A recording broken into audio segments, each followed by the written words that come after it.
I just wanted to let you guys know that there's evidence of a global flood all over the world.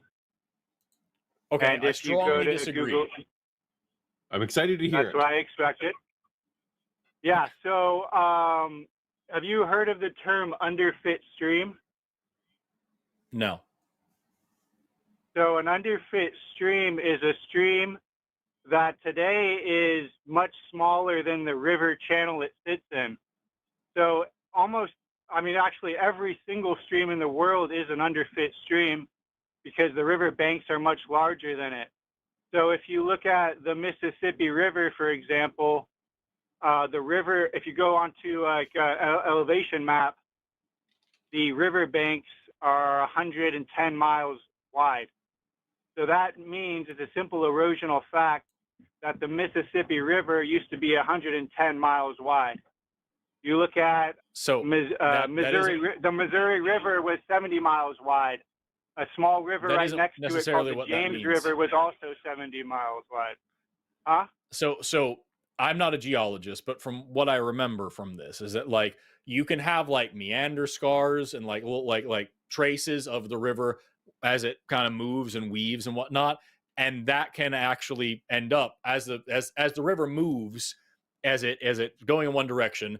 Something happens along one side, an animal burrow, a tree grows, something like that weakens one side, and then the water is going to be hitting that side and it's going to be eroding differentially, and then that's going to cause more erosion. Right. And so over time, the river is going to start to curve in that direction. That's why you get rivers that wind, and as they continue to wind further and further and further, they eventually loop back on themselves. You just get a particularly wide area. Also, erosion running down into the river in a particularly flat area, if it's like a floodplain, is going to widen the banks of the river well past what the river normally is. Wet versus dry season is going to do that as well. Here in Tulsa, we have the Arkansas River, which usually looks like just a little trickle of brown sewage along like this mile-wide stretch of potential river.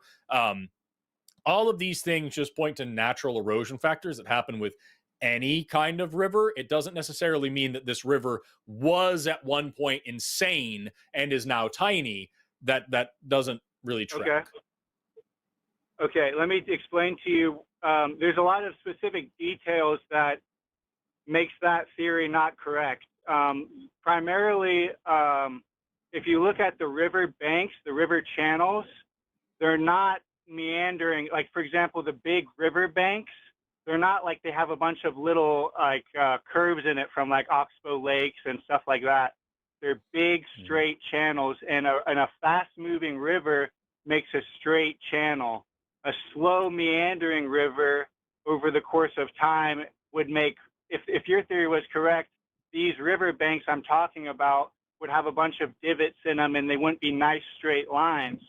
Another huge reason is river terraces. Hold on, Jonathan, Jonathan, okay, yeah. I don't want you to move on to point number 2 until we talk about point number 1. All right, yeah, that's have fair. Have you heard of glaciers? I've heard of them. Have you heard of the equatorial region? Because they're covered in massive river channels. Do you know that what's on the equator now wasn't always on the equator? That's also true. Yeah. Okay.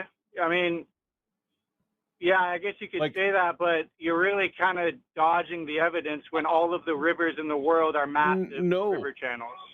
No. You're also weirdly assuming that rivers always have the same level of flow that they have now, which is definitely not true. A lot of creationist arguments tend to not counting things as clocks that are clocks and thinking things that are not clocks are clocks. The rate at which a river flowing today is absolutely unrelated to the rate at which that river flowed 100 years ago, 1,000 years ago, 100,000 years ago. So this is entirely... Yeah, that's my point. Here's the thing. I'm not a geologist. I find geology a little bit boring, but I still do geology videos, and I invite geologists on when I do that. Here's the thing. Now, the arguments you're presenting now, and because I've heard them, are not impressive to people who study this for a living. Okay, well, if you watch my YouTube videos, I guarantee you'll find them impressive. I have a channel called Erosion of Earth. I'm not going to watch your YouTube videos, and I don't appreciate you promoting your channel on our thing. What I'm telling you is that, like, even if what you were saying is true. Like, let's assume that we have some reason to believe that there's a lot more water in these things for some reason. The rest of the concept of a global flood does not line up with the world we see around us. Okay. So even if I grant you, if I say just I have no idea how rivers work at all, I have nothing to say, I cannot combat your point whatsoever. What I do know is biology, and nothing about biology tells us that there was a global flood.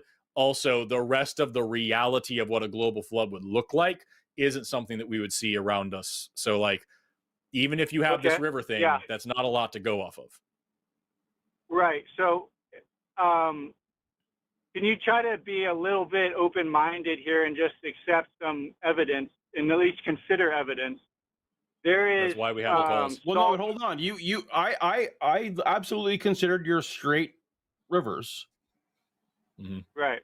And I'm saying the geologist answer that these are generally caused, those ones are generally caused by glaciers, seems to me, the layperson. No. You're saying no, that's fine, but you gave me a thing, and I see another explanation for the thing, and the other explanation seems more in line. So that's not me being close-minded. Can I move to point number 2 then?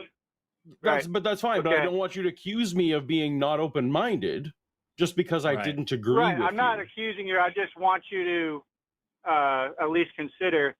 So if you look at the Yellow River, so I'm not impressed with point 1. Yep. Here's point 2. If you go to Google Earth, you go to the Yellow River in China, you look at their riverbanks, they have massive riverbanks that, that's my previous point, is that they're 40 miles wide and stuff. But here's the thing. These rivers terrace the landscape. So you have massive areas that are perfectly flat, perfect for farming. They didn't get that way from glaciers.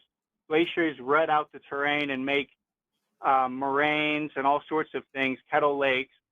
These are perfectly flat. This is what marine terraces look like, but these are river terraces, and you have massive amounts of land perfectly terraced, and you can see sections where the river decreased. So you have sections where it's 40 miles wide, then you have another section where it's 15 miles wide, and then the tiny section now today where it's only 1 mile wide. So to me, when I look at that, that looks exactly like a small river that decreased very quickly. And that's exactly what would happen if you expected a global flood. Okay, but what about the rest of, what about there not being a flood is entirely unexpected by a river that decreased over time? Can you say that again? I don't understand. So you just told me that, let me say, hey, yeah, that's right. There was a river that used to be fast and is now slow. No, not fast, 40 miles wide. Fine. Okay, there's a river that was wide and now it's narrow.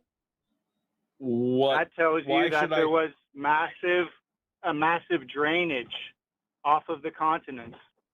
If you pull up Google Earth, but hold on, do you think that other geologists deny that there has been drainage on the world in the billions of years that they think that the planet has been here? I don't know. But I'm just saying that you don't wait. You don't know 100-mile wide river. That's not impressive to you, Jonathan. No. You don't know the best answer against your position. You have not looked up. You could tell me.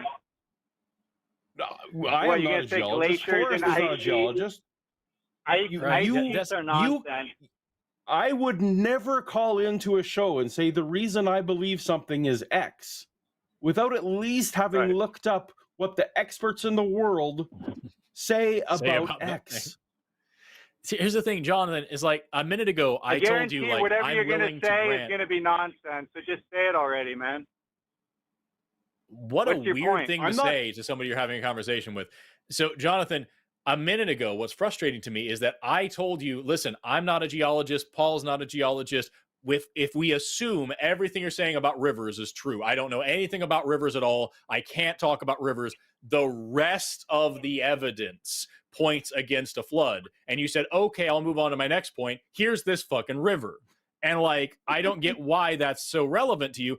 I promise you, geologists know that rivers exist. And as Paul was saying, the geologists that he does talk to understand the evidence you're talking about and don't think that it points to a flood. So now we've got you saying that rivers say flood, geologists saying rivers don't say flood. We can set rivers aside. We're 1 for 1 on it between Jonathan and people who know what they're talking about. Let's move on to something different, because the shit that I actually do have expertise in, I can tell you all points against a global flood. Do you have anything besides rivers to go off of? How about massive ripples all over the world that have wavelengths of multiple miles? Ripples in what? You know what a ripple is? It's made out of sediment and stuff. So here's the thing. So you go to Google Earth ripples in rock layers? You go to the sediment.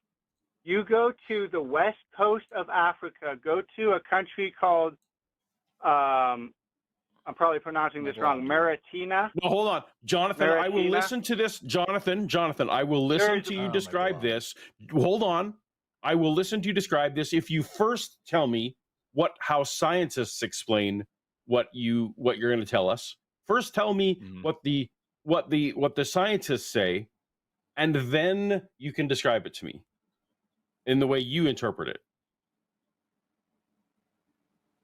I haven't heard scientists talk about it. I assume they would say it's wind caused. So you assume. No. So Jonathan, have you ever received any training whatsoever in geology? I took a handful of classes at a UC. I was going to get a minor in it, but I didn't actually pursue it. When you took some geology classes at university, did they talk about any of this stuff at all? No, they only talked about boring stuff. Okay. Do you still have any of your old geology textbooks? I have geology textbooks, yes.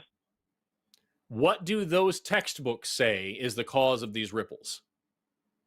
They do not mention them. All the interesting stuff they don't mention. Okay, so then you have a question. There's something you don't understand. The vast majority of evidence, in fact, I'm not even going to say the vast majority, all of the scientific evidence points away from a global flood. And you have this thing, you're like, I don't understand this, and it kind of looks floody to me, and I don't have a resource on it. What can you do to find out whether or not those things actually do point to a flood, or if that's just kind of your best guess? What can you do to learn more about this? I'll tell you exactly what I do. I study river systems, I study fluid dynamics, and I look at real world evidence. And the great thing about fluid dynamics is you can see things on the small scale that are exactly the same as the mega scale. So ripples that are 2 inches long are the same as the ones that are 1.5 miles long. Go watch my video on Ark in the Darkness. I fucking covered this. You already have? What's it called? Go watch my video on the Ark in the Darkness movie. They talk about mega scale ripples? They do. In fact, they do. Oh, wow. And in fact, you want to see the ones in Afghanistan that are 2 miles wide? I don't remember which countries. In Pakistan. I don't remember which countries. You can see them in Australia. You can see I'm just curious. Massive salt Jonathan, do you think that they're like, when we look at across like sciences, like we can look at like what percentage of scientists are religious? And it tends to be that the more sciencey a person gets, the less religion they get. And the least religious types of scientists are like evolutionary biologists, a lot of chemists, a lot of physicists, especially cosmologists. Here.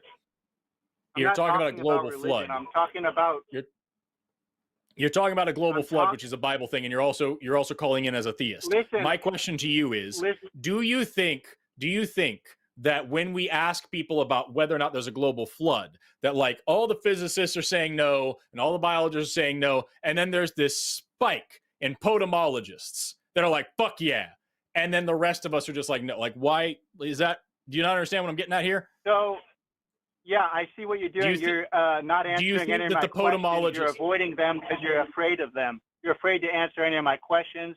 You're afraid to look at Google Earth. Jonathan, be serious for a second. Paul and I have both grappled with your points and also admitted what we don't know.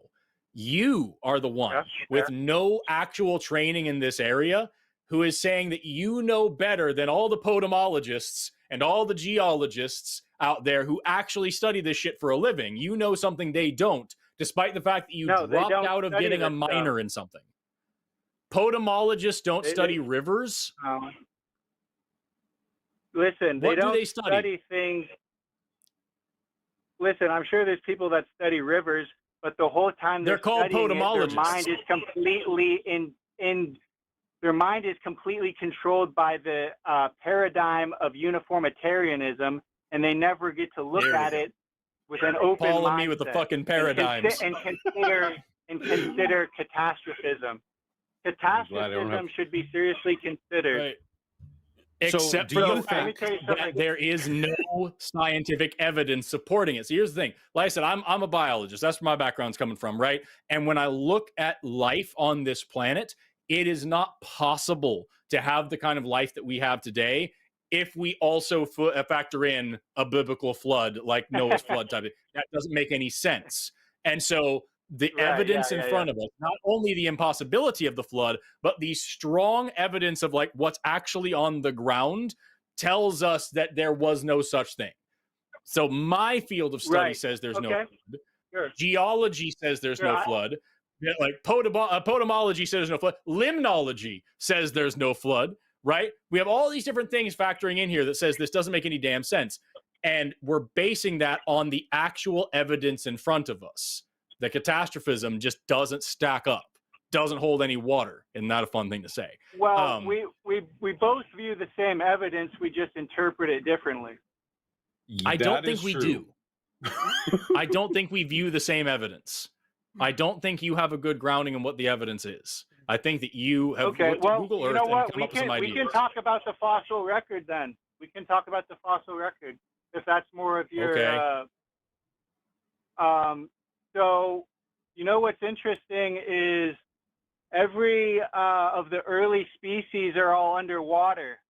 All of the earliest fish are deep sea fish. All of the earliest organisms are deep sea organisms. Then you move up to get amphibians. Then you get to land. So then you get trees. That's why trees are supposedly older than fish or than sharks. Right? So don't you trees see are older than sharks, how not everything... fish. Okay, yeah, sharks, not fish. So you could view that, you've already viewed it your way. You could also view it as, we already know that for anything to become fossilized, it has to be rapidly buried. We can agree on that. Right. You can then look at the fossil record and say, okay, everything in this fossil record has been rapidly buried. Well, if there was a global flood, then we would view the oldest, the deep sea animals as the oldest, and then from there we would go upwards, and that's exactly what we find with something like the coelacanth, that fish that hasn't changed at all in all those years. Yeah, just coelacanth. Yeah, so that's supposedly here's super the issue. old, but that's a deep sea fish. So if it was buried rapidly, you know what I'm saying? No, here's the issue of what you're saying, is that it's not just about where these things are, it's also level of complexity, and it's also the complete, like, non-mixing of these things. If there was a global flood, let me ask you this. When was this global flood, supposedly? I'm not going to pretend to know. Were humans around when this global flood happened that you think of? Yes. Okay. So then why... You ever heard of the Guadalupe woman? This is catastrophic, right? It's a catastrophism. It is catastrophic in nature. Why in this immense catastrophe do we not find one single human fossil that sank to the bottom of this ocean, that's mixed in with the dinosaurs? Not a single T-Rex up here with us. We don't find hallucinogena up here along these guys. Why are they in such uniform layers with only each kind of thing in its layer?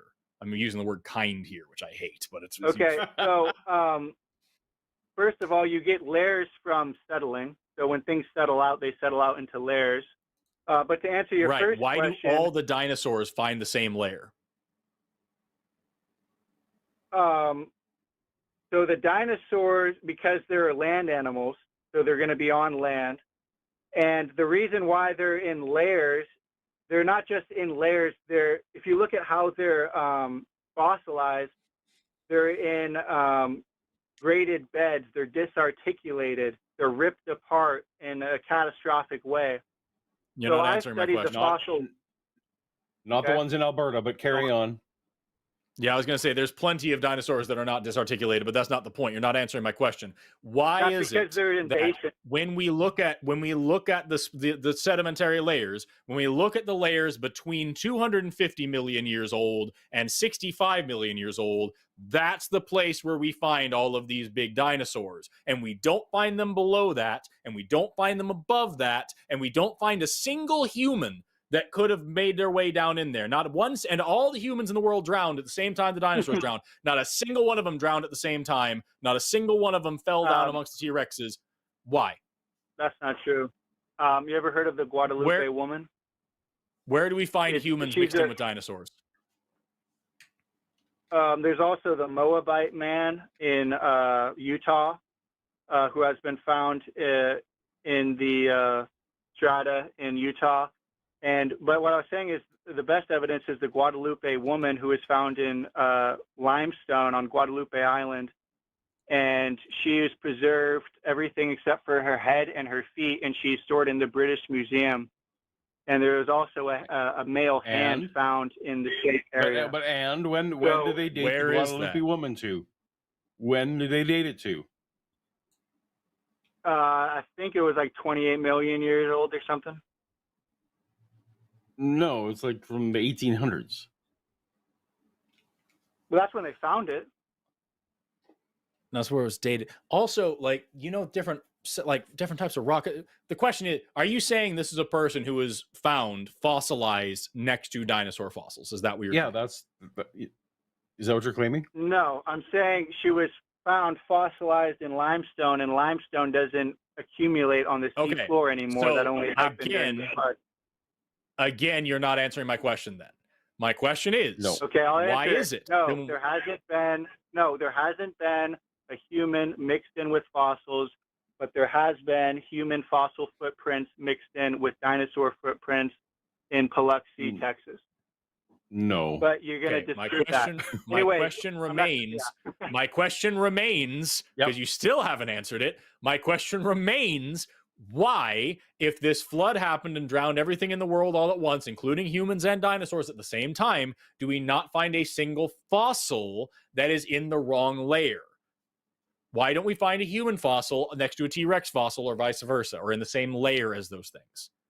Or a cow, or a rabbit, or a horse. Yes, exactly. Or something from below. Why don't we find a Dimetrodon fossil up where the dinosaurs are? Or some sort of Eoraptor down next to the Gorgonopsid? Why don't we find any of these layers with any kind of intermingling at all?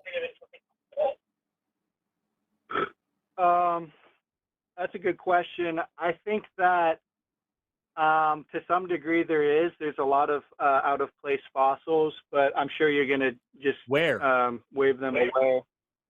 Where? I mean, you can look in coal beds and find crazy things. You can find human artifacts in coal beds that are supposedly millions and millions of years. Those are not fossils. Okay. You said there were lots of out-of-place fossils. Ken Ham couldn't come up with a single one, by the way, when he was debating Bill Nye. Yeah, the guy who does this for a living. So, I mean, Ken Ham agreed that there were none. I said the Paluxy River track. Have you heard of those are not fossils. Yes, I have. Those are trace fossils. fossils. Those are Yeah, so trace fossils are a type of fossil. No, they're not wrong. clear. They're not Right. clearly humans or clearly dinosaurs. So that's not.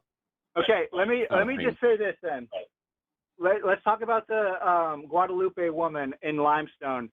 Why is it that when I go to the beach, I never find limestone debris on the beach accumulating on the seafloor?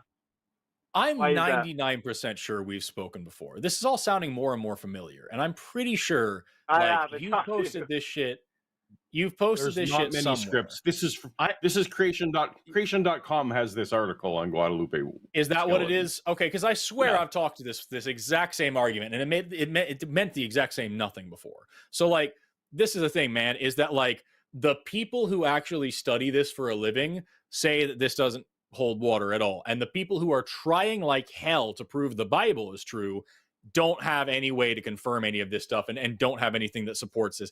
And what's more important is if we're talking about this global flood, it's not just the fossil record that disproves this. It's also like, or actually, to stay on the fossil record, we don't find anything out of place in that. We also don't find this evidence of animals moving away from Mount Adirondack or whatever the fuck it is that Noah's Ark supposedly settled on. We don't find that. We don't find a break in the fossil record suddenly when the world was supposedly being repopulated. Ararat, that's the one. Great unconformity. It doesn't make any sense to say that all these plants were underwater for over a year as long as this flood was supposed to be. That doesn't make any sense. Freshwater or saltwater animals would have died in this, one or the other. If it's all freshwater being rained down, the saltwater things are going to die. If it's all saltwater building up because of the fountains of the Great Deep or whatever, the freshwater thing's going to die. We don't see anything like that. Like, we see whale fossils that are fossilized at the same time. Why are swimming things being fossilized in a flood? How are fossilized swimming things dying at the same rate and at the same level of like increasing complexity as like land animals at the same time? This doesn't make any sense. What does make sense is that like radiometric dating works, and we have like both relative and absolute dating methods that are pointing in a different direction. Like, this just doesn't mean anything. It's just conjecture trying to make the evidence that we have fit into a box that it doesn't fit into. Radiometric dating is not statistically significant in a 90% confidence level. Then why is it the major cornerstone, like the thing that holds the entire fossil fuel industry together? What do you mean? I mean that when fossil fuel companies are looking for places to dig for oil and shit, they use radiometric dating to make predictions, to go do that, to spend money appropriately so they don't waste millions of dollars building oil rigs in random fucking places trying to find oil, hopefully someday. They need to know what carboniferous rock looks like, and they look for that, and then they go and drill there. The entire fossil fuel industry is held up by radiometric dating. Yeah, I'm sure there's a lot of other factors at play that help them find oil. So you think they just do it for fun? You think that these major multi-billion-dollar corporations are just fucking around? Things.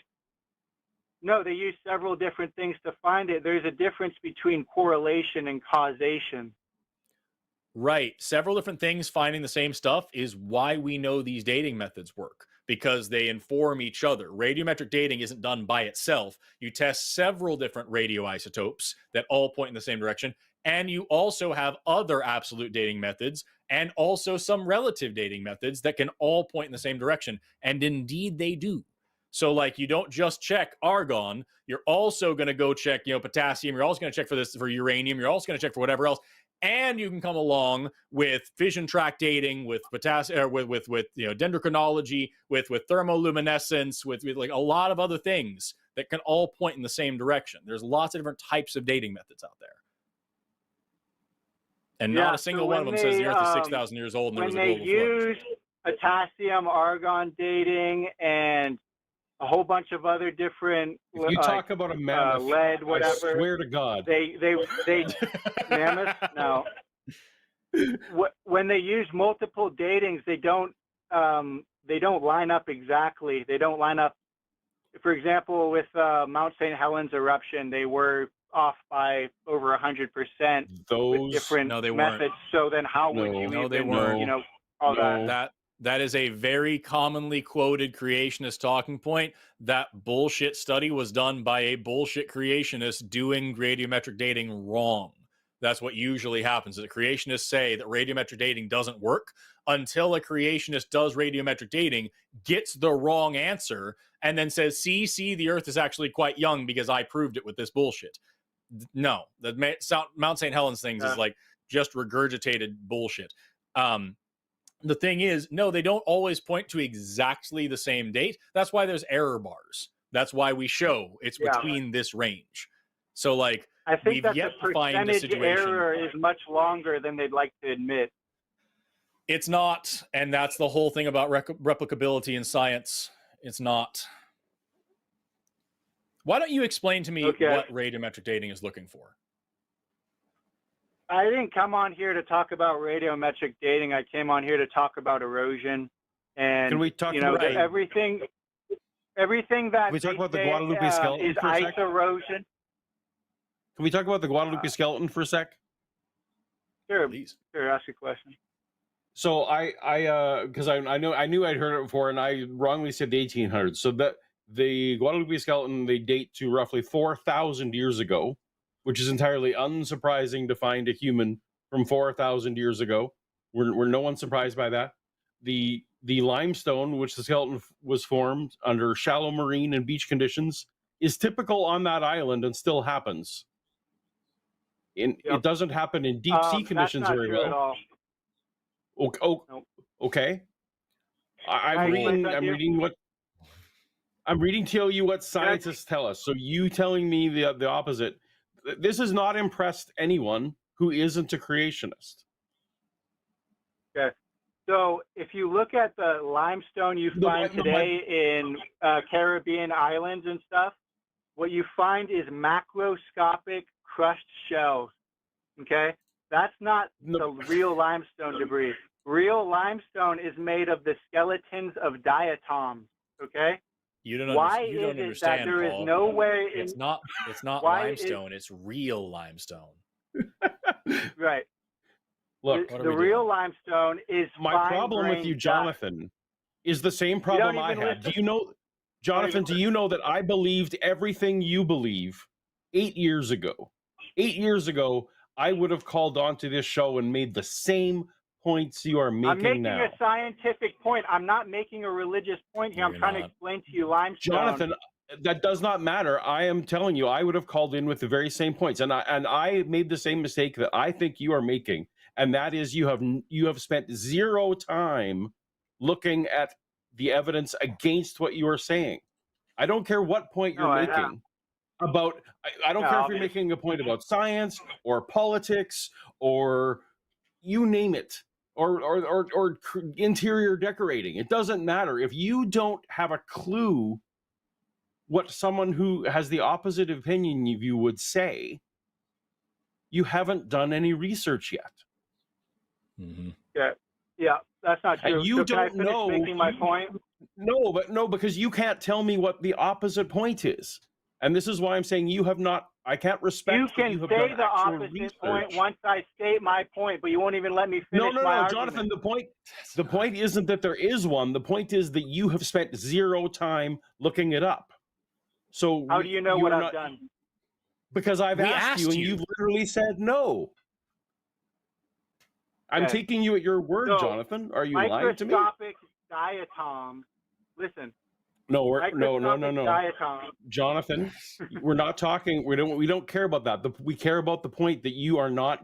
You don't know what the counter is, and I don't even care if the counter is silly and ridiculous and stupid. You haven't spent any time researching it. Uniformitarianism every time. The counter argument's uniformitarianism every time. And you know that there are catastrophes that happen within uniformitarianism, right? You know that volcanoes happen and that floods happen and that all those things happen.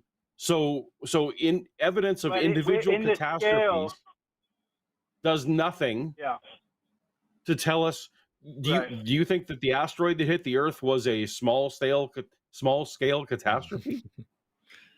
You're talking about Chicxulub? The Chicxulub at the Yucatan? Yeah, I mean, I think that's a volcanic pipe, actually. Oh, you don't think it was even? Where did all of that iridium come from? If it was a volcanic pipe. Okay, there were massive layers of iridium before that, but they were just considered that they were trapped from the global ice sheet, because they believe in snowball Earth, not waterball Earth.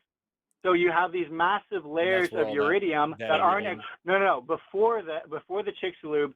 They say there's massive layers of iridium in the strata because a bunch of small meteorites came in, had their iridium, but they were all blocked off by the global ice sheet.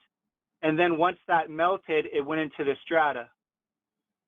So you are talking about multiple catastrophes. Yeah, turns out. Yeah, like here's the thing, man. It's just that's not my point. I know what the alternate argument is, which you think I don't know. You were talking. That's not. That's not right. Also, I want to throw out PhD Tony. Thank you for the $10. Sent in a super chat to point out, just adding on to the other ones that I was saying: radiometric dating, cosmogenic exposure dating, dendrochronology, Varv chronology, ice core chronology, luminescence dating, electron spin resonance. I had forgotten that one existed.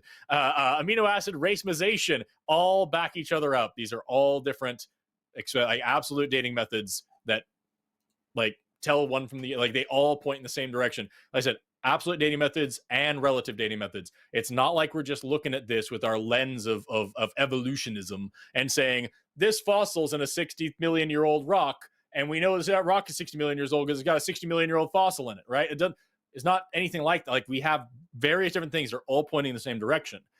And you're sitting here saying, well, this one's unreliable. Okay, even if I agree with you, which I super don't, we have a bunch of other ones that are also all pointing in the same direction.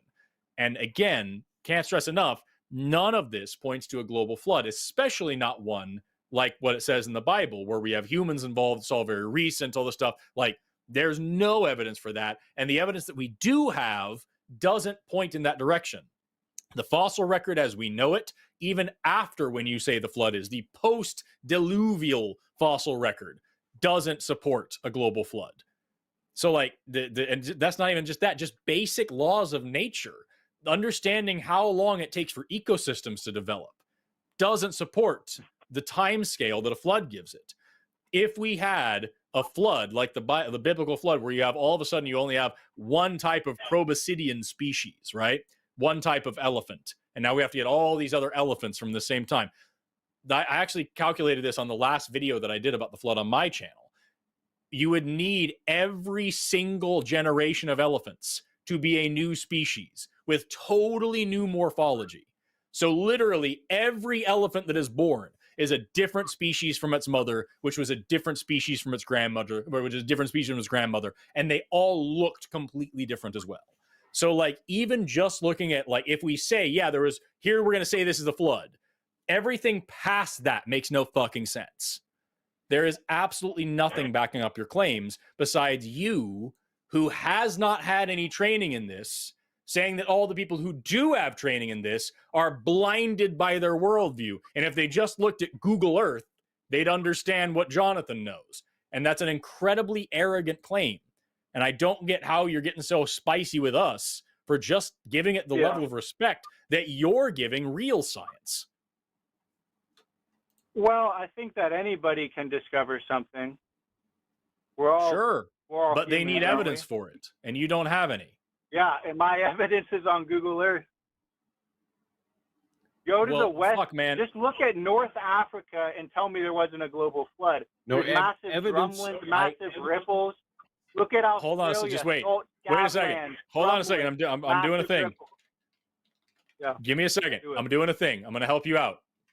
I am going to Google Earth, and I am zooming out. Oh my fuck, dude. Just be the thing. Do the job that you're supposed to do, you piece of shit. Go away. And I'm going to type in Africa. Africa. Oh my glob. I cannot stand what this computer is doing right now. I'm going to lose my flipping mind. Africa. There we go. I am now looking at Africa. It is zooming over there. I'm in Africa. I'm looking at the west side of Africa, and I am telling you there is no global flood. I have done the thing you said. I looked at the west coast of Africa, and I'm telling you there's no global flood. Oh, no, okay, are you I'm looking now at North Africa. I am now looking at North Africa. There's no global flood. I've now done it twice. Okay, I've done it on both of the things. Jonathan, I'm not going to let you. I'm going to just fucking, I'm so done with it, dude. Jonathan, it's been 40 minutes and you've given us nothing.